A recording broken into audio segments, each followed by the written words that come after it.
সমস্ত মুসলিমদের পক্ষ থেকে এটাকে অবাঞ্ছিত ঘোষণা করা হইল।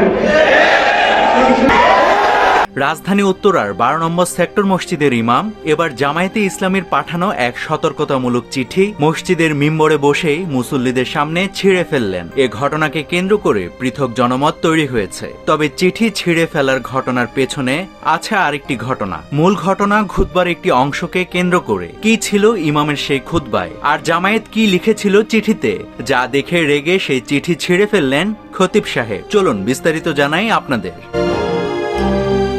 উত্তরা 12 নম্বর সেক্টরে অবস্থিত বাইতুল নূর জামে মসজিদের খতিব মাওলানা নাজমুল হাসান কাশিমির বিরুদ্ধে জুম্মার খুতবায় জামায়াত বিরোধী মন্তব্যের অভিযোগ এনেছে দলটি। এরপর তারা সেই ইমামকে সতর্ক করে একটি চিঠি পাঠায়। তবে গতকাল জুমার আগে সেই চিঠি প্রকাশ্যে ছিঁড়ে ফেলেন সেই খতিব। তার বিরুদ্ধে আনা জামায়াতের অভিযোগও প্রত্যাখ্যান করেন তিনি। ঘটনাটি মুহূর্তে ছড়িয়ে পড়ে সামাজিক যোগাযোগ মাধ্যমে। ও আচ্ছা, সে চিঠিতে কি ছিল সেটাই তো বলা হয়নি আপনাদের। 16 অক্টোবর উত্তরা পশ্চিম থানা জামায়াতে ইসলামীর দপ্তর সম্পাদক GM আলমের স্বাক্ষরিত সেই চিঠিতে অভিযোগ করা হয়, বাইতুন নূর জামে মসজিদ অত্র এলাকার একটি বড় ও গুরুত্বপূর্ণ মসজিদ। এখানে সেক্টরবাসী সহ আশেপাশের বহু ধর্মপ্রাণ মানুষ নামাজ আদায় করেন। সে মসজিদের খতিব মিম্বরে নিরপেক্ষ স্থানে দাঁড়িয়ে সকল মতের মানুষের জন্য কুরআন হাদিসের আলোকে হেদায়েতমূলক নসিহা দেওয়ার কথা। কিন্তু গত 10 অক্টোবর জুম্মার খুতবায় তিনি বাংলাদেশ জামায়াতে ইসলামী সম্পর্কে বিভ্রান্তিমূলক ও উদ্দেশ্য প্রণোদিত বক্তব্য দিয়েছেন। চিঠিতে আরো বলা হয়, খতিব একজন নাগরিক হিসেবে যে কোনো রাজনৈতিক দলের সমর্থক হতে পারেন, কিন্তু তার প্রকাশ মসজিদের মিম্বরে হওয়া শোভন নয়। অনতিবিলম্বে ওই বক্তব্য প্রত্যাহার এবং ভবিষ্যতে এ ধরনের বক্তব্য থেকে বিরত থাকার